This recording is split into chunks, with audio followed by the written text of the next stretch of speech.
देखिए, सबसे पहले आपको जानना है कि जो आपका कंडेल है यह एक गांव है। वर्तमान में ये कुरुद तहसील के अंतर्गत आपका आता है और उस समय ये धमतरी तहसील के अंतर्गत जो है वो आपका आता था। तो धमतरी में बोल सकते हैं कि एक गांव है आपका कंडेल। अब इस गांव में नहर को लेकर के या सिंचाई के पानी को लेकर के जो सत्याग्रह किया गया वो कहलाता है कंडेल नहर सत्याग्रह। जो बातें यहाँ पे डायरेक्ट पूछी जाती हैं एग्ज़ाम में, पहले मैं उन पे चर्चा कर देता हूँ, फिर उसके बाद पूरी स्टोरी पे हम बात करेंगे। सबसे पहले तो आपको पूछा जाएगा कि कंडेल नहर सत्याग्रह का नेतृत्व किसने किया, इसके नेतृत्वकर्ता कौन थे। तो आपको नाम याद रखना है पंडित सुंदरलाल शर्मा। पंडित सुंदरलाल शर्मा जी के बारे में मैं पहले भी बता चुका हूँ, मूलतः राजिम के निवासी हैं। इनका जो एक्टिविटी है वो धमतरी में ज़्यादा देखने को मिलता है। धमतरी के साथ साथ रायपुर में भी इनकी एक्टिविटी देखने को मिलती है। तो कंडेल नहर सत्याग्रह का नेतृत्व किसके द्वारा किया गया? पंडित सुंदरलाल शर्मा के द्वारा। साथ ही इसमें सहयोगी के रूप में दो नाम आपको याद रखने हैं जो कि धमतरी के नेता हैं। पहले भी आप इनका नाम सुन चुके हैं पहले क्लासेस में, बाबू छोटे लाल श्रीवास्तव और नारायण राव मेघावले, है ना। बाबू छोटे लाल श्रीवास्तव एंड नारायण राव मेघावले।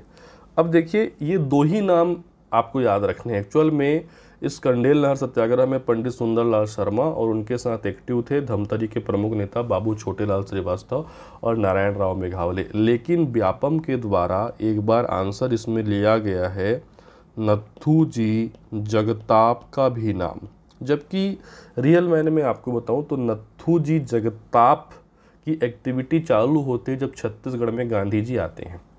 छत्तीसगढ़ में गांधी जी का आगमन होता है, हमें इसी क्लास में हम पढ़ेंगे, ठीक है। और वो धमतरी प्रवास पे जाते हैं।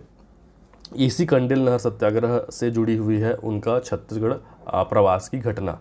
तो वो नत्थूजी जगताप के यहाँ दोपहर में जो है वो आपका भोजन करते हैं। उसके बाद नत्थूजी जगताप जो है वो सक्रिय राजनीति में जो है वो आपके आते हैं। तो वहाँ से उनकी घटनाएं चालू होती हैं। लेकिन व्यापम द्वारा पूछा गया ये क्वेश्चन है कि नत्थूजी जगताप ने जो है अपना आपका राष्ट्रीय आंदोलन में भागीदारी कहाँ से दिया, तो आंसर लिया गया कंडेल नहर सत्याग्रह। लेकिन वास्तविकता ये है कि कंडेल नहर सत्याग्रह में नत्थूजी जगताप की कोई प्रत्यक्ष भूमिका नहीं थी, लेकिन आंसर लिया गया है तो आपको अपवाद के रूप में इनका नाम भी याद रखिएगा। बट वास्तविक रूप में मैंने आपको बता दिया कि नेता थे पंडित सुंदरलाल शर्मा, सहयोगी थे बाबू छोटेलाल श्रीवास्तव एंड नारायण राव मेघावले। कारण क्या था इस आंदोलन का? कारण ये रहा कि अगर सरल शब्दों में कहूँ, शॉर्ट में, तो सिंचाई कर के विरोध में, ठीक है, सिंचाई कर के विरोध में ये सत्याग्रह जो है वो आपका किया गया। अब क्या था हम इसके बारे में डिटेल से जो है वो आपका चर्चा करेंगे, ठीक है। परिणाम भी यहाँ पे मैं बता देता हूँ, उसके बाद डिटेल में बात करूँ तो परिणाम जो है ये रहता है इसका सफल सत्याग्रह है ये। तो डायरेक्ट इसी प्रकार से प्रश्न बनते हैं, ठीक है। आपके ऑब्जेक्टिव एग्जाम हो, चाहे पीएससी का हो चाहे व्यापम का हो, कब हुआ, कहाँ हुआ, किसके द्वारा हुआ, सहयोगी कौन था, रीज़न क्या रहा, परिणाम क्या रहा, इस प्रकार से क्वेश्चन जो है वो आपके बनेंगे। अब हम बात करते हैं पूरे के पूरे घटनाक्रम के बारे में। देखिए, सिंचाई वाला टॉपिक मैंने आपको पढ़ाया हुआ है, नदी हम पढ़ चुके हैं, बांध हम पढ़ चुके हैं। ये जो धमतरी जिला है बेटा, आपको याद होगा कि धमतरी में सिहावा पर्वत से एक नदी निकलती है, महानदी, और इस प्रकार से ये उड़ीसा तरफ जो है वो आपका चली जाती है, ठीक है। और धमतरी में महानदी पे सर्वाधिक क्या बने हैं? आपके बांध भी जो है वो आपके बने हैं। तो ये दौर है 1914 से लेकर के 1923 के बीच का। याद कीजिए, मैं 1914-15 में आपको पढ़ाता हूँ कि धमतरी में आपका बना कौन सा बांध? रुद्री बांध या रुद्री बैराज। और 1923 में माडम सिल्ली बांध या मुरुम सिल्ली बांध जो है वो आपका बना, ठीक है। माडम सिल्ली भी कहा जाता है, मुरुम सिल्ली भी कहा जाता है। रुद्री और माडम सिल्ली दोनों स्थान हैं, उनके नाम पे बांधों का नाम है। तो 1914-15 के आसपास रुद्री बैराज बना और 23 के आसपास मुरुम सिल्ली या माडम सिल्ली जो है वो आपका बांध बना। तो माडम सिल्ली तो बाद का जो है घटना है, 1923 का जो है घटना है, जबकि हम कंडेल नहर सत्याग्रह कौन सी घटना पढ़ रहे हैं? 1920 का। तो रुद्री बांध जो है वो पहले बन करके तैयार हो गया था और इस रुद्री बांध से नहर जो है वो आपकी निकाली गई सिंचाई के लिए, यहाँ से नहर निकाला गया। और इसी नहर के क्षेत्र में धमतरी का हमारा कंडेल ग्राम आता था। कंडेल गांव जो है वो आपका इसी नहर के अंतर्गत आता था। ठीक है, अब नहर के पानी का यदि उपयोग करना है किसानों को, तो इसके लिए 10 वर्ष का अनुबंध करना पड़ता था शासन से, अंग्रेजों से बोल सकते हैं। ठीक है, यदि आपको नहर का पानी उपयोग करना है तो कितने वर्षों का अनुबंध कराना पड़ता था? 10 वर्षों का अनुबंध कराना पड़ता था। साथ ही साथ अनुबंध का जो आपका राशि था ये भी बहुत ज़्यादा क्या था, आपका अधिक था। तो छत्तीसगढ़ या कंडेल क्षेत्र के किसान इतने धनी तो थे नहीं कि वो इतनी ज़्यादा राशि वो भी 10 वर्षों के लिए दे सकें। तो कोई भी किसान जो है इस अनुबंध के लिए तैयार नहीं हुआ। अब बांध बनाने में इतना खर्चा हुआ है, नहर निकालने में इतना खर्चा हुआ है, तो उसको कहीं से तो निकालना चाहेगी ब्रिटिश शासन। ठीक है, और किसान जो है वो राशि अधिक होने के चलते प्लस अवधि लंबी होने के चलते क्या नहीं करा रहे हैं, आपके अनुबंध नहीं करा रहे हैं। तो अंग्रेजों ने या ब्रिटिश शासन ने गांव के अधिक से अधिक किसानों को अनुबंध के अंतर्गत लाने के लिए एक प्रकार का इन्होंने षड्यंत्र रचा। क्या षड्यंत्र रचा? बात करते हैं कि अंग्रेजों के द्वारा क्या षड्यंत्र किया गया। इन्होंने क्या किया, यहाँ से जो आपका रुद्री से जो नहरें निकली हैं, ठीक है, इन नहरों से जो जुड़े हुए खेत थे कंडेल गांव के, है ना, और भी आसपास गांव के में हुआ था ऐसा, लेकिन मेन जो सत्याग्रह हुआ वो कंडेल में हुआ, इसीलिए इसको कंडेल नहर सत्याग्रह के नाम से जानते हैं। तो अंग्रेजों ने षड्यंत्र के रूप में जबरन नहरों से जो आपका पानी है वो आपको किसानों के जो आपके खेत है उसमें बहा दिया। ठीक है, अब क्या हुआ कि अंग्रेज ये सोच रहे थे कि हम इनके ऊपर पानी चोरी का आरोप लगाएंगे किसानों के ऊपर और इनसे मनमाना क्या वसूलेंगे, कर वसूलेंगे, जुर्माना वसूलेंगे। लेकिन हुआ जस्ट उल्टा। ठीक है, उसी रात्रि को ही, जिस रात्रि को इन्होंने नहर का पानी जो है किसानों के खेतों में छोड़ दिया था, उसी रात्रि को गांव में जो है वो मूसलाधार क्या होती है, वर्षा होती है, जिसके चलते जो है आपका खेतों में पानी जो है वो आपका लबालब भर जाता है। इसके बावजूद, जबकि खेत में पानी वर्षा के चलते भरा था, इसके बावजूद जो आपके अंग्रेज हैं वो किसानों के ऊपर पानी चोरी करने का आरोप लगाते हैं और पूरे कंडेल गांव के ऊपर सामूहिक रूप से 4033 रुपए का जुर्माना लगा देते हैं। मैंने कहा एक एक घटनाओं को सुनते हुए जाइएगा, फैक्ट भी कहीं से निकाले जा सकते हैं और मेंस में रिटर्न के लिए तो आपको इसको जानना ही पड़ेगा। ठीक है, तो जबरन अंग्रेजों ने आपके किसानों के खेतों में पानी बहा दिया। रात को पानी गिरने के कारण आपके खेत लबालब भरे हुए थे। स्पष्ट रूप से ये दिख रहा था कि खेतों में पानी वर्षा के कारण भरा हुआ है। इसके बावजूद अंग्रेज किसानों के ऊपर पानी चोरी का आरोप लगा करके पूरे गांव के ऊपर सामूहिक रूप से 4033 रुपये का जुर्माना लगा दिया। अभी तक जो है ये घटनाएं इसी प्रकार से चल रही थी। अब जो कंडेल गांव के लोग थे, कंडेल गांव के लोगों ने ये निर्णय लिया कि इस प्रकार से अंग्रेज़ों की जो आपकी दमनकारी नीति है या मनमानी है, हम उसको नहीं सहेंगे। और इसके लिए ये गए उस दौर के, उस क्षेत्र के प्रमुख नेता किसके पास? पंडित सुंदरलाल शर्मा के पास। यहाँ से पंडित सुंदरलाल शर्मा की एक्टिविटी जो है वो आपका नज़र आती है। तो पंडित सुंदरलाल शर्मा के नेतृत्व में गांव के सभी लोगों ने, किसानों ने जो जुर्माने की राशि है उसका भुगतान नहीं करने का निर्णय लिया कि हम ब्रिटिश शासन को इस प्रकार से कोई भी कर या जुर्माना जो है वो आपका नहीं देंगे। तो ब्रिटिश अधिकारियों ने क्या किया, ब्रिटिश शासन ने क्या किया कि किसानों से पैसा वसूलने के लिए जबरन किसानों के जो आपके मवेशी थे, किसानों के जो आपके पशु थे, इनको क्या कर लिया, उन्होंने आपका जब्त कर लिया। अब जब्त करने के बाद इन मवेशियों को, इन पशुओं को नीलामी करने के लिए अलग अलग ले जाने जगह जो है वो आपका ले जाने लगे। लेकिन सभी लोग परिचित थे कि ब्रिटिश शासन ने किस प्रकार कंडेल गांव के किसानों के मवेशियों को ज़बरदस्ती जब्त किया है। इसीलिए ब्रिटिश शासन को, अधिकारियों को इन मवेशियों का, इन पशुओं का कोई भी खरीदार नहीं मिला, कोई इनको नहीं खरीदा। ठीक है। लेकिन अंग्रेज शांत नहीं रहे, धीरे धीरे समय के साथ अंग्रेजों का दमन चक्र जो है वो आपका बढ़ता गया और अंत में पंडित सुंदरलाल शर्मा और जितने भी सत्याग्रही हैं उन्होंने ये सोचा कि क्यों न इस आंदोलन का नेतृत्व किनको सौंपा जाए, महात्मा गांधी जी को जो है वो आपका सौंपा जाए। ठीक है। अब महात्मा गांधी उस समय कलकत्ता में बंगाल दौरे पर थे और ये बात पता थी किनको, पंडित सुंदरलाल शर्मा को। तो पंडित सुंदरलाल शर्मा को इनका ज्ञान था। यहाँ कहीं आप मान सकते हो इस क्षेत्र में वेस्ट बंगाल, यहाँ कहीं हम कोलकाता मान लेते हैं। यहाँ पे कौन थे आपके, गांधी जी। हालांकि गांधी जी इसी आपका हावड़ा से बॉम्बे मार्ग से होते हुए नागपुर जाने वाले थे, इस बात से भी अवगत थे कौन, पंडित सुंदरलाल शर्मा, क्योंकि दिसंबर महीने में ही आपका आगे चल कर के 26 दिसंबर को नागपुर का अधिवेशन होने वाला था। क्योंकि ये जो आपका आंदोलन है वो जुलाई अगस्त में चालू हुआ था, कंडेल नहर सत्याग्रह, और धीरे धीरे दिसंबर का महीना आ चुका था। ये कौन सा महीना है आपका, दिसंबर का महीना आ चुका है, शुरुआत हुआ है जुलाई अगस्त में। तो पंडित सुंदरलाल शर्मा और ग्रामवासी ये निर्णय लेते हैं कि ये आंदोलन का नेतृत्व अब गांधी जी को सौंपा जाए, और पंडित सुंदरलाल शर्मा इसके लिए गांधी जी को लेने के लिए कहाँ चले जाते हैं, कोलकाता जो है वो आपका चले जाते हैं। ठीक है। अब गांधी जी छत्तीसगढ़ आएंगे तो गांधी जी के बारे में हम जो है आपका अगले टॉपिक में पढ़ने वाले हैं कि वो कैसे छत्तीसगढ़ आते हैं, छत्तीसगढ़ में क्या कार्यक्रम उनका आयोजित होता है।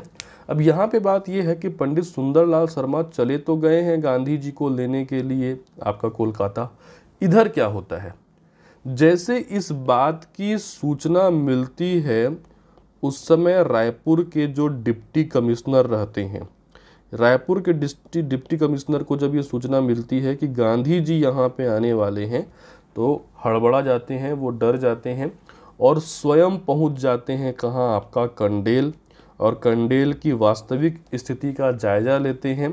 वो किसानों को जो है निर्दोष वहाँ पे पाते हैं, निर्दोष करार देते हैं किसानों को, और सबसे पहले जुर्माने की राशि वो क्या कर देते हैं, आधे के बाद वो जुर्माने की राशि जो है 3/4 कर देते हैं, और अंत में गांधी जी के डर से उनके आने के पहले ही पूरा का पूरा जो जुर्माना है वो क्या कर दिया जाता है, उनके द्वारा आपका माफ़ कर दिया जाता है। तो इस प्रकार यहाँ पे गांधी जी के आने से पूर्व ही जो कंडेल नहर सत्याग्रह है वो सफलतापूर्वक समाप्त हो जाता है या संपन्न हो जाता है। गांधी जी यहाँ पे आते हैं, कंडेल तो वो नहीं जाते क्योंकि वहाँ पे आंदोलन सफलतापूर्वक संपन्न हो गया है, लेकिन धमतरी जरूर वो जाते हैं और धमतरी में जाकर के वहाँ जनता को संबोधित करते हैं, कंडेल वासियों को और धमतरी के लोगों को बधाई देते हैं, और भविष्य में भी इस प्रकार से स्वाधीनता के लिए लड़ने के लिए उनको अपना क्या देते हैं, आपका मार्गदर्शन देते हैं। तो इस प्रकार से ये कंडेल नहर सत्याग्रह जो है वो सफलतापूर्वक क्या होता है, आपका संपन्न होता है। एक बार फिर से मैं कंडेल नहर सत्याग्रह की घटनाओं को आपको यहाँ पे रिवीजन करा दे रहा हूँ। आपको कहानी के रूप में याद रखना है कि इसमें आपको सीधा डायरेक्ट फैक्ट याद रखेंगे कि कंडेल गांव कहाँ है, धमतरी में। इस आंदोलन के नेता कौन, पंडित सुंदरलाल शर्मा, सहयोगी बाबू छोटेलाल श्रीवास्तव और नारायण राव मेघावल है। लेकिन मैंने कहा एक बार नत्थूजी जगताप का भी आंसर लिया गया है व्यापम द्वारा, जो कि सही नहीं है। लेकिन मैंने कहा यदि व्यापम या आयोग का को घ कहता है तो आपको घ मानना पड़ेगा भाई।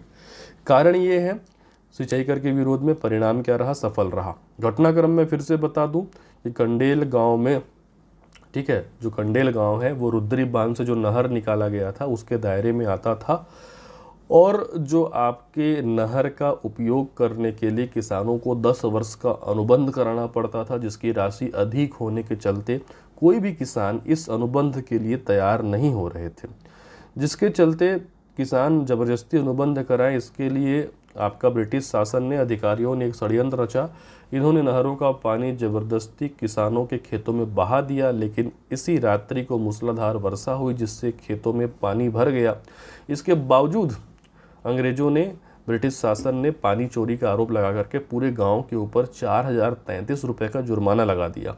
ठीक है, और ग्रामवासी पंडित सुंदरलाल शर्मा के नेतृत्व में फिर उसके बाद सत्याग्रह कर दिया कि हम ये जुर्माना नहीं चुकाएंगे। तो ब्रिटिश अधिकारियों ने उनके मवेशियों को, पशुओं को जब्त कर लिया नीलाम करने के लिए, लेकिन वो नीलाम नहीं कर पाए, धीरे धीरे जो है जुलाई अगस्त से आगे बढ़ते हुए दिसंबर की तिथि आ गई और अंग्रेजों का दमन चक्र बढ़ता ही जा रहा था। तो पंडित सुंदरलाल शर्मा और ग्राम वासियों ने यह निर्णय लिया कि क्यों न इस आंदोलन का नेतृत्व सौंपा जाए महात्मा गांधी जी को, जो उस समय कलकत्ता के दौरे में बंगाल में थे। सुंदरलाल शर्मा जी गांधी जी को लेने कोलकाता चले गए। जब इस बात की भनक तत्कालीन रायपुर के डिप्टी कमिश्नर को लगी तो उन्होंने कंडेल स्वयं पहुंच करके जायजा लिया, वहाँ के किसानों को निर्दोष पाया। पहले जुर्माने की राशि आधा की, फिर उसके बाद 3/4, फिर अंत में घबरा करके माफ़ी कर दिया। इस प्रकार गांधी जी के कंडेल पहुंचने से पहले, छत्तीसगढ़ पहुंचने से पहले ही ये आंदोलन सफलतापूर्वक संपन्न हो गया। क्लियर है? तो ये हो गया हमारा क्या, कंडेल नहर सत्याग्रह। ठीक, कंडेल नहर सत्याग्रह में भाग लेने के लिए पंडित सुंदरलाल शर्मा लेने गए हैं किसको, गांधी जी को। तो गांधी जी अब आ रहे हैं कहाँ, आपका छत्तीसगढ़। तो गांधी जी का प्रथम छत्तीसगढ़ आगमन होता है 1920 में ही। माह मैं बता चुका हूँ, माह कौन सा आ चुका है, ये दिसंबर का माह आ चुका है। दिसंबर 1920 में गांधी जी का प्रथम छत्तीसगढ़ आगमन। लेकिन केवल दिसंबर नहीं याद रखना, आपको तिथि के साथ इस घटना को याद रखना है, क्योंकि ये बहुत ही महत्वपूर्ण घटनाओं में से एक है। देखिए, गांधी जी का छत्तीसगढ़ आगमन होता है 20 दिसंबर 1920 को। ठीक है, गांधी जी का कार्यक्रम एक ही दिन रहता है, 20 दिसंबर 1920 को शाम को वो आते हैं। ठीक है, मतलब दोपहर के बाद। ठीक, और गांधी जी यहाँ से वापस चले जाते हैं दूसरे दिन 21 दिसंबर 1920। तो एक तरीके से आप बोल सकते हैं 20 और 21 तारीख को आप याद रखिए, इसको एग्जाम में पूछता है। गांधी जी का प्रथम जो प्रवास हुआ था 20-21 दिसंबर 1920, 20 तारीख को आए थे और 21 तारीख को जो है वो आपका वापस चले गए।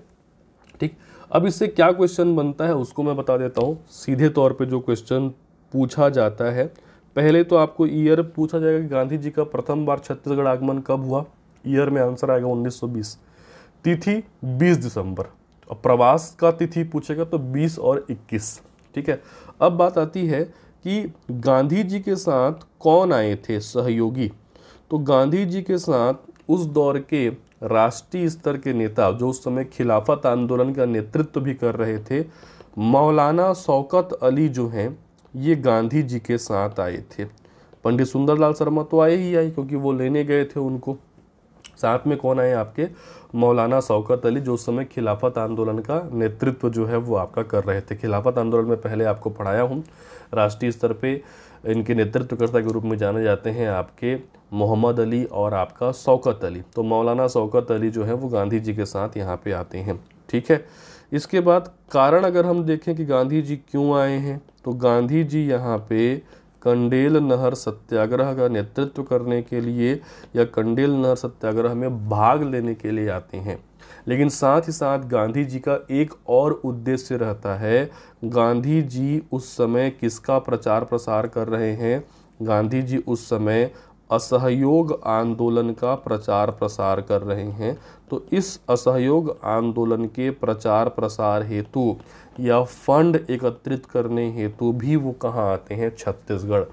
क्योंकि इस प्रकार के दोनों क्वेश्चन पूछे जा चुके हैं और दोनों आंसर लिया जा चुका है, बड़ी विडंबना है। ठीक है, एक बार आंसर लिया गया कि गांधी जी का पहली बार आगमन का उद्देश्य क्या था, कंडेल नहर सत्याग्रह में भाग लेना। दूसरी बार आंसर लिया गया असहयोग आंदोलन के प्रचार प्रसार करने के लिए। रहने को दोनों सही है। ठीक है, गांधी जी को कंडेल नहर सत्याग्रह हेतु आपका आमंत्रित किया गया था, वो आए इसी के लिए, लेकिन साथ ही साथ उनका एक और उद्देश्य था, असहयोग आंदोलन का क्या करना है आपका, साथ ही साथ प्रचार भी हो जाएगा। ठीक है, उस समय असहयोग आंदोलन के लिए गांधी जी के द्वारा जो है तिलक स्वराज्य फंड बनाया गया था। ठीक है, तिलक स्वराज्य फंड क्या है, देखिए 1 अगस्त 1920 को बाल गंगाधर तिलक की मृत्यु हो जाती है और उन्हीं की स्मृति में जो है गांधी जी एक तिलक स्वराज्य फंड बनाते हैं, जिसमें आर्थिक सहयोग की जो है अपील की जाती है सभी से, ताकि असहयोग आंदोलन को देश भर में जो है आपका बढ़ चढ़ के प्रसारित किया जा सके। ठीक है, तो इस फंड के हेतु और असहयोग आंदोलन के जो आपके मुद्दे थे, जो उनके आपकी रूपरेखा थी, उनको बताने के लिए ये छत्तीसगढ़ आते हैं। ठीक है, परिणाम क्या रहता है, परिणाम ये रहता है कि उनके आने के पूर्व ही जो कंडेल नहर सत्याग्रह रहता है वो क्या हो जाता है, सफल। इसके बावजूद भी गांधी जी धमतरी जाएंगे। तो देखिए, गांधी जी का जो प्रथम बार छत्तीसगढ़ प्रवास है, इसमें आपको मुख्यतः 2 जगह याद रखने हैं। मैंने यहाँ पे मैप बना रखा है। एक जगह आपको याद रखना है रायपुर, और एक जगह आपको याद रखना है धमतरी। ये 2 जगह इनकी मेन एक्टिविटी रहेंगे तो एक ही दिन ना, 2 दिन बोल सकते हो। एक दिन 20 तारीख को आए हैं, फिर 21 तारीख को चले गए हैं, ठीक है। तो इनकी 2 दिन में ये रायपुर और धमतरी में मेन एक्टिविटी रहती है, ठीक है। रायपुर से धमतरी भी जाते हैं तो बीच में कुरुद में भी थोड़ा सा एक्टिविटी रहता है, लेकिन मेन रायपुर और धमतरी को आपको याद रखना है। तो ये सीधे डायरेक्ट तौर पे एग्जाम में क्वेश्चन जो है वो पूछे जाते हैं।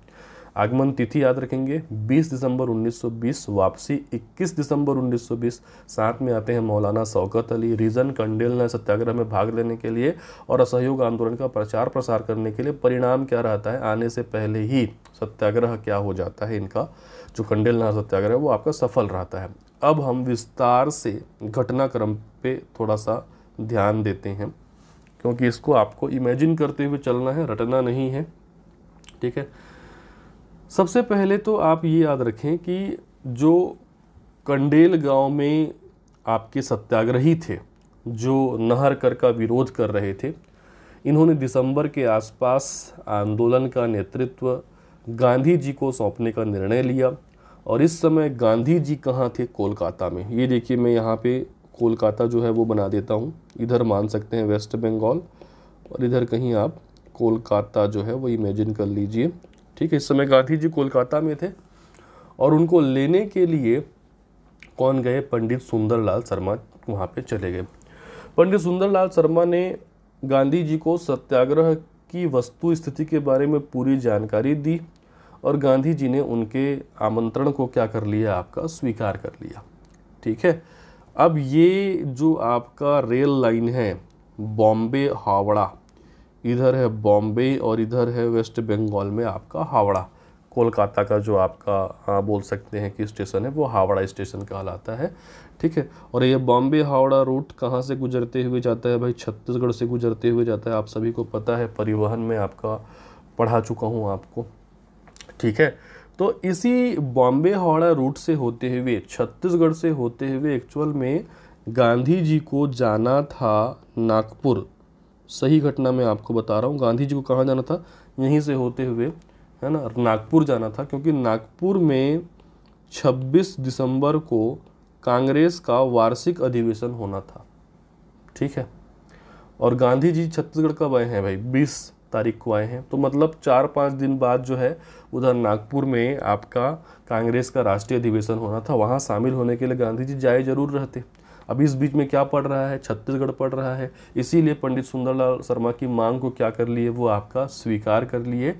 और गांधी जी पंडित सुंदरलाल शर्मा और मौलाना शौकत अली के साथ 20 तारीख को, 20 दिसंबर 1920 को उतरे कहाँ, आपका रायपुर स्टेशन में, ठीक है। उनका आगमन कहाँ हुआ, आपका रायपुर। अब रायपुर की हम बात कर लेते हैं। तो रायपुर में गांधी जी मौलाना शौकत अली और पंडित सुंदरलाल शर्मा के साथ जैसे ही स्टेशन पर उतरे, पूरे रायपुर जिले की उत्साही भीड़ वहाँ पे उनका स्वागत करने के लिए तैयार थी। पूरे स्टेशन में बड़े उत्साह का माहौल था। गांधी जी का जो है भव्य स्वागत जो है वहाँ पे किया गया, ठीक है। और गांधी जी को आते ही कंडेल नहर सत्याग्रह के सफलता का शुभ समाचार दिया गया कि आपके आने से पहले ही आपके डर से जो आपके अंग्रेज हैं उन्होंने क्या कर लिया है, आपका वापस ले लिया है। तो गांधी जी ने रायपुर की इस उत्साही जनता को रायपुर के गांधी चौक में संबोधित किया। मतलब गांधी चौक में संबोधित नहीं किया, जिस स्थान पे गांधी जी ने, रायपुर में जिस स्थान पे गांधी जी ने लोगों को संबोधित किया, वो स्थान आज जाना जाता है किस चौक के रूप में, गांधी चौक के रूप में। देखिए, छत्तीसगढ़ क्या पूरे भारत भर में लगभग हर शहर में एक गांधी चौक जरूर रहता है। लेकिन बहुत कम गांधी चौक है जो ओरिजिनल गांधी चौक है। छत्तीसगढ़ में अगर हम देखें तो 2 ही गांधी चौक ओरिजिनल गांधी चौक है, एक रायपुर का गांधी चौक और एक बिलासपुर का गांधी चौक, क्योंकि इन दोनों गांधी चौक में गांधी जी का भाषण जो है वो आपका हुआ है। तो रायपुर में जिस स्थान पे आपका गांधी जी ने उत्साही जनता को संबोधित किया, आज वो जगह जो है वो गांधी चौक है, ठीक है, जिसमें गांधी जी ने मुख्य रूप से असहयोग आंदोलन के ऊपर प्रकाश डाला और असहयोग आंदोलन में बढ़ चढ़कर हिस्सा लेने के लिए लोगों को जो है वो आपका प्रेरित किया, ठीक है। अब आप सोच रहे हैं कि गांधी जी असहयोग आंदोलन का इतना प्रचार प्रसार क्यों कर रहे हैं, तो इसकी कहानी मैं थोड़ी सी बता देता हूँ आपको। ब्रिटिश शासन की नीतियों के विरुद्ध गांधी जी 1920 में एक देशव्यापी आंदोलन छेड़ने का निर्णय करते हैं, जो कि है असहयोग आंदोलन। इसके बारे में हम नेक्स्ट क्लास में डिटेल से पढ़ने वाले हैं, ठीक है। अब इस असहयोग आंदोलन को गांधी जी बोल सकते हैं कि अनौपचारिक रूप से 1 अगस्त 1920 से चालू कर चुके हैं, लेकिन औपचारिक रूप से अगर देखा जाए तो इसके बारे में सबसे पहले प्रस्ताव जो है सितंबर 1920 में कोलकाता अधिवेशन में गांधी जी प्रस्तुत करते हैं असहयोग आंदोलन के लिए प्रस्ताव, जिस पे विचार विमर्श हो रहा है, ठीक है। और ये प्रस्ताव पारित होगा वहीं जहां गांधी जी जा रहे हैं, कहाँ, आपका नागपुर में। तो नागपुर में अधिवेशन कब हो रहा है, 26 दिसंबर 1920 को वो होता है नागपुर में, जहाँ पे गांधी जी आपका छत्तीसगढ़ के बाद जहाँ पे जाने वाले हैं। और यहाँ पे ये प्रस्ताव क्या हो जाता है, पारित। गांधी जी को पता था कि प्रस्ताव पारित होगा ही होगा, इसीलिए वो पहले से असहयोग आंदोलन का प्रचार प्रसार जो है वो आपका कर रहे हैं। हालांकि प्रस्ताव ही पारित नहीं हुआ है, होने वाला है। जब वो कहाँ जाने वाले हैं, जब आपका नागपुर, यहाँ पे वो प्रस्ताव क्या हो जाएगा, पारित हो जाएगा। तो गांधी जी यहाँ पे रायपुर में उत्साही भीड़ को जो है वो संबोधित करते हैं, उनको असहयोग आंदोलन के महत्व पे प्रकाश डालते हैं। अब ये घटनाएं हो गई किस तारीख की, 20 तारीख की, 20 दिसंबर, ठीक है। 20 दिसंबर को जो है वो आपका वहीं रात्रि जो है आपका विश्राम करते हैं रायपुर में, और उसके बाद दूसरे दिन वो जाते हैं कहाँ, आपका धमतरी, ठीक है, क्योंकि धमतरी से ही जुड़ा हुआ है कौन सा गांव, कंडेल गांव, जहाँ पे भाग लेने के लिए वो मुख्यतः आए हुए थे। लेकिन चूंकि कंडेल नहर सत्याग्रह जो है वो सफल हो चुका है, तो वो कंडेल न जा करके उनका जो आपका सभा रहता है वो धमतरी में रहता है। धमतरी में गांधी जी के लिए सभा के लिए स्थान जो है वो निर्धारित किया गया रहता है जानी हुसैन का बाड़ा। जानी हुसैन का बाड़ा, गांधी जी का जो आपका भाषण है, संबोधन है धमतरी में, वो जानी हुसैन के बाड़ा में होना है, ठीक है। तो दूसरे दिन, कहने का मतलब 21 दिसंबर को सुबह 11 बजे 11 AM मौलाना शौकत अली के साथ ओपन कार से गांधी जी जो हैं वो धमतरी के लिए निकल जाते हैं, ठीक है। धमतरी का जो मकई बंध चौक है ना, इस मकई बंध चौक पे गांधी जी के पहुंचते ही उनका भव्य स्वागत होता है, ठीक है। आपका सैकड़ों हजारों की भीड़ वहाँ पे जो है एकत्रित रहती है गांधी जी के स्वागत के लिए। और चूंकि आपका जानी हुसैन बाड़ा जो कि गांधी जी का सभा स्थल रहता है, यहाँ पे बहुत ज़्यादा भीड़ होने के कारण आपका एक व्यापारी है उमर सेठ गांधी जी को अपने कंधों पे बिठा करके ले जाते हैं उनके मंच पे। गांधी जी यहाँ पे लगभग 1500 लोगों की भीड़ को 1 घंटे तक संबोधित करते हैं। कंडेल वासियों को, धमतरी वासियों को उनके सफलता के लिए बधाई देते हैं। साथ ही यहाँ पर फिर से गांधी जी असहयोग आंदोलन के बारे में, उनकी रूपरेखा के बारे में लोगों को अवगत कराते हैं। और यहाँ पे वो किसके बारे में भी बात करते हैं, तिलक स्वराज्य फंड के बारे में भी बात करते हैं, किसके लिए एक फंड बनाया गया है, तिलक स्वराज्य जो है वो आपका फंड, ठीक है। 1 घंटे के भाषण के बाद गांधी जी जो है दोपहर का भोजन करते हैं धमतरी के एक प्रमुख व्यापारी के घर में, जिनका नाम है नत्थू जी जगताप, ठीक है। इसी बात को मैं क्लास में कहा था अभी कुछ देर पहले कि नत्थू जी जगताप की एक्टिविटी दिखाई देती है गांधी जी के यहाँ पे आगमन के बाद। तो गांधी जी भाषण देने के बाद दोपहर का भोजन जो है नत्थू जी जगताप के यहाँ करते हैं, और दोपहर 2 बजे, ठीक है, इनकी वापसी हो जाती है कहाँ के लिए, रायपुर के लिए। तब जब ये आपका वापस जाते रहते हैं गांधी जी, ठीक है, तो गांधी जी को बीच में कुरुद के लोग रोक लेते हैं, क्योंकि धमतरी और रायपुर के बीच में क्या है, आपका कुरुद है, ठीक है। तो कुरुद में पहले से संबोधन फिक्स नहीं रहता है, लेकिन चूंकि कुरुद के लोग सड़क पे गांधी जी को रोक लेते हैं, उनका स्वागत करते हैं, तो कुछ देर जो है गांधी जी वहाँ पे लोगों को संबोधित करते हैं, वो कहलाता है कुरुद में संबोधन। तो बोल सकते हो कि इनका एक संबोधन तो पहले रायपुर में हुआ 20 तारीख को, फिर 21 तारीख को ये धमतरी गए, फिर बीच में वापस लौटते समय इनका थोड़ा सा आपका कुछ देर के लिए जनता को संबोधित किया, कहाँ, आपका कुरुद में, ठीक है। कुरुद में संबोधन करने के बाद ये वापस पहुंच गए कहाँ, 21 तारीख को रायपुर पहुंच गए, ठीक है। अब रायपुर आते आते जो है उनको आपका शाम हो गया था, और रायपुर में जो आपका ब्राह्मण पारा है, आने पर रायपुर में जो आपका ब्राह्मण पारा है, इस ब्राह्मण पारा में एक लाइब्रेरी थी, आनंद समाज लाइब्रेरी।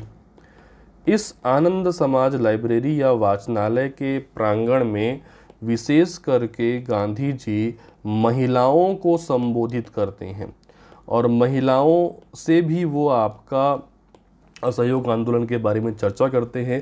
इनसे भी जो है तिलक स्वराज्य फंड में जो है आपका दान देने हेतु जो है आपका अपील करते हैं। उस समय महिलाओं के पास जो भी गहने आभूषण थे, वे गांधी जी को तिलक स्वराज्य फंड हेतु दे देते हैं। ऐसा कहा जाता है कि उस दौर में लगभग 2000 रुपये के आभूषण जो है महिलाओं ने तिलक स्वराज्य फंड हेतु किसको दिए, गांधी जी को आपका भेंट किए, ठीक है। तो ये गांधी जी का अंतिम संबोधन रहता है रायपुर में। इसके बाद रात्रि में गांधी जी की ट्रेन रहती है रायपुर से कहाँ जाने के लिए, नागपुर जाने के लिए, क्योंकि मैंने शुरू से आपको बताया कि नागपुर में 26 दिसंबर को, है ना, आपका कांग्रेस का क्या होने वाला है, वार्षिक अधिवेशन होने वाला है, जहाँ पे भाग लेने के लिए गांधी जी जो है वो आपका जा रहे हैं। तो ये 21 तारीख को निकल जाते हैं रात्रि को ट्रेन में, 3rd AC इनका टियर रहता है, 3य श्रेणी का AC, और वो कहाँ के लिए चले जाते हैं, नागपुर के लिए।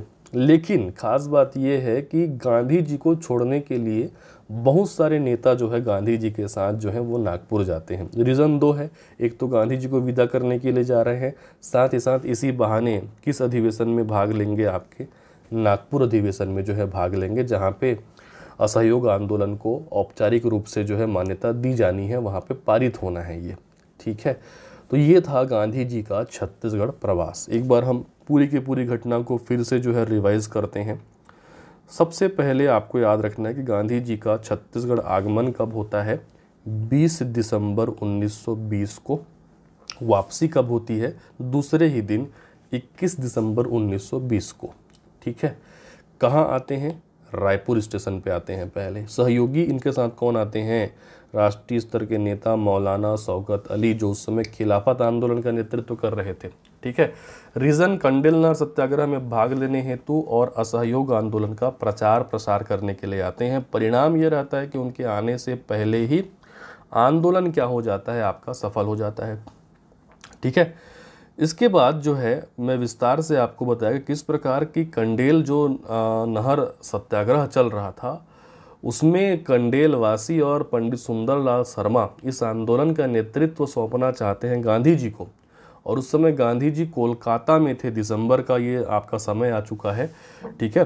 तो उनको लेने के लिए आपका पंडित सुंदरलाल शर्मा कहाँ चले जाते हैं, कोलकाता। और मैंने बताया कि वो इसी रास्ते से होते हुए नागपुर जाने वाले थे, इसीलिए पंडित सुंदरलाल शर्मा को ये पूरा विश्वास रहता है कि वो छत्तीसगढ़ आने के लिए जरूर मान जाएंगे, ठीक है। सारी वस्तु स्थिति को पंडित सुंदरलाल शर्मा स्पष्ट कर देते हैं और गांधी जी तैयार हो जाते हैं। इसके बाद गांधी जी 20 तारीख को आपका रायपुर स्टेशन पे उतरते हैं मौलाना शौकत अली और पंडित सुंदरलाल शर्मा के साथ, जहाँ पे पूरी भीड़ जो है उनका स्वागत करती है। उनको कंडेल नहर सत्याग्रह की सफलता की खबर जो है बताई जाती है, और उत्साही भीड़ को उस समय रायपुर में वो संबोधित करते हैं। गांधी जी असहयोग आंदोलन के बारे में जो है चर्चा करते हैं, ठीक है। जहाँ पे उन्होंने ये भीड़ को संबोधित किया रायपुर में, वही आज कहलाता है आपका गांधी चौक। असहयोग आंदोलन के बारे में मैंने बता दिया। चालू होने के लिए ये आपका अनौपचारिक रूप से गांधी जी ने इसको 1 अगस्त 1920 से चालू कर दिया है। प्रस्ताव इन्होंने दिया था कोलकाता अधिवेशन में सितंबर में। जो पारित होने वाला है 26 दिसंबर को होने वाले नागपुर अधिवेशन में, जिसमें गांधी जी भाग लेने जा रहे हैं। ठीक है, अब ये 20 तारीख की घटना हो गई। 21 तारीख को मैंने बताया कि 21 तारीख को गांधी जी रायपुर से बाई कार मौलाना शौकत अली के साथ जाते हैं धमतरी। मकईबंद चौक में उनका भव्य स्वागत होता है। उनके आपके संबोधन के लिए जानी हुसैन का बाड़ा जो है स्थान तय किया गया रहता है, जहाँ पे भीड़ ज़्यादा होने के कारण व्यापारी उमर सेठ उनको कंधे पे बिठा करके यहाँ पे पहुँचाते हैं। लगभग 1500 लोगों की भीड़ को 1 घंटे तक गांधी जी संबोधित करते हैं, असहयोग आंदोलन के महत्व पे प्रकाश डालते हैं, साथ ही साथ कंडेल नाल के सत्याग्रह की सफलता की बधाई भी देते हैं। तिलक स्वराज्य फंड में दान देने हेतु लोगों से अपील भी करते हैं। ठीक है, इसमें एक बात आप और याद रखिए, उस समय धमतरी के आपका बोल सकते हैं कि जमींदार थे, ठीक है, बाजीराव कृदंत। ठीक, धमतरी क्षेत्र के जमींदार थे कौन? आपके बाजीराव कृदंत। इनका नाम आगे भी आएगा। बाजीराव कृदंत ने तिलक स्वराज्य फंड हेतु गांधी जी को 500 रुपये जो है उस समय दान में दिए। ठीक है, तो इस बात को भी याद रखना आप। धमतरी के जमींदार का नाम याद रखेंगे, बाजीराव कृदंत, जो आगे चल करके विधानसभा सदस्य भी बनते हैं, विधायक भी बनते हैं। इनके बारे में हम असहयोग आंदोलन में पढ़ेंगे। इन्होंने तिलक स्वराज्य फंड हेतु, है ना, कितना दिया? आपका 500 रुपये दिया। दोपहर का भोजन वो नत्थु जगताप के यहाँ करके लगभग 2 बजे यहाँ से वापस निकल जाते हैं। कहाँ के लिए? वापस रायपुर के लिए। लेकिन रास्ते में कुरुद के लोग रोक लेते हैं, तो कुरुद में इनका हल्का सा आपका संबोधन होता है। फिर उसके बाद वो शाम को रायपुर पहुंचते हैं। रायपुर के ब्राह्मण पारा के आनंद समाज लाइब्रेरी में वो महिलाओं को संबोधित करते हैं, और यहाँ पे महिलाओं के द्वारा लगभग 2000 रुपये के आभूषण तिलक स्वराज्य फंड हेतु गांधी जी को दिए जाते हैं। रात्रि लगभग 9 बजे गांधी जी जो है वो रायपुर स्टेशन से नागपुर के लिए जो है वो रवाना हो जाते हैं, क्योंकि नागपुर में 26 तारीख को नागपुर में आपका कांग्रेस का राष्ट्रीय अधिवेशन जो है वो होने वाला है। इसमें भाग लेने के लिए और गांधी को छोड़ने के लिए जो है बहुत सारे नेता यहाँ से जाते हैं। ठीक है, तो नेक्स्ट हमारी जो क्लास रहेगी हम उसमें देखेंगे, किसको देखेंगे? 1920 के नागपुर अधिवेशन को। ये महत्वपूर्ण क्यों है? महत्वपूर्ण इसलिए है क्योंकि इसमें गांधी जी को छोड़ने के लिए छत्तीसगढ़ से बहुत सारे नेता गए हैं, अर्थात नागपुर अधिवेशन में कौन कौन से नेता शामिल होते हैं, ये एक प्रश्न बनता है। दूसरा, 26 दिसंबर 1920 में होने वाला नागपुर अधिवेशन इसलिए भी फेमस है क्योंकि इसमें औपचारिक रूप से, ऑथेंटिक रूप से असहयोग आंदोलन के प्रस्ताव को क्या मिल जाती है? मंजूरी मिल जाती है। फिर यहाँ से सभी नेता कहाँ आते हैं? छत्तीसगढ़ आते हैं, और छत्तीसगढ़ में गांधी जी के रूपरेखा के अनुसार किस आंदोलन की शुरुआत करते हैं? असहयोग आंदोलन। तो हमारा जो अगला क्लास रहेगा वो मुख्यतः केंद्रित रहेगा किसके ऊपर? असहयोग आंदोलन के ऊपर। ठीक है, ये भी 1920 की ही घटना है, असहयोग आंदोलन। लेकिन देखिए, असहयोग आंदोलन छत्तीसगढ़ में असहयोग आंदोलन की जो घटनाएं हैं वो 1920 में ना होकर के 1921 में होती हैं। कारण क्या है? कारण आप समझ चुके होंगे, क्योंकि देखिए 26 दिसंबर को नागपुर अधिवेशन में असहयोग आंदोलन को ऑथेंटिक रूप से मंजूरी मिलती है, और यहाँ से आने के बाद जो यहाँ के नेता हैं वो छत्तीसगढ़ में असहयोग आंदोलन चालू करते हैं। तो दिसंबर का महीना आ गया, 26 तारीख आ गया, वैसे भी 1920 समाप्ति पे है, और क्या आ जाता है? 1921। तो छत्तीसगढ़ में जो अधिकांश घटनाएं होती हैं वो सभी कब होती हैं? 1921 में। लेकिन शुरुआत की तिथि से ही असहयोग आंदोलन हम मानते हैं, तो असहयोग आंदोलन बोलते ही दिमाग में आता है 1920। लेकिन छत्तीसगढ़ में जो भी घटनाएं हुई उसकी वो कब हुई हैं? 1921 में। तो ये छोटे छोटे पहलुओं पे आप ध्यान रखिएगा। तो मिलते हैं अगले क्लास में असहयोग आंदोलन के साथ। आज की क्लास में इतना ही। धन्यवाद। Thank you.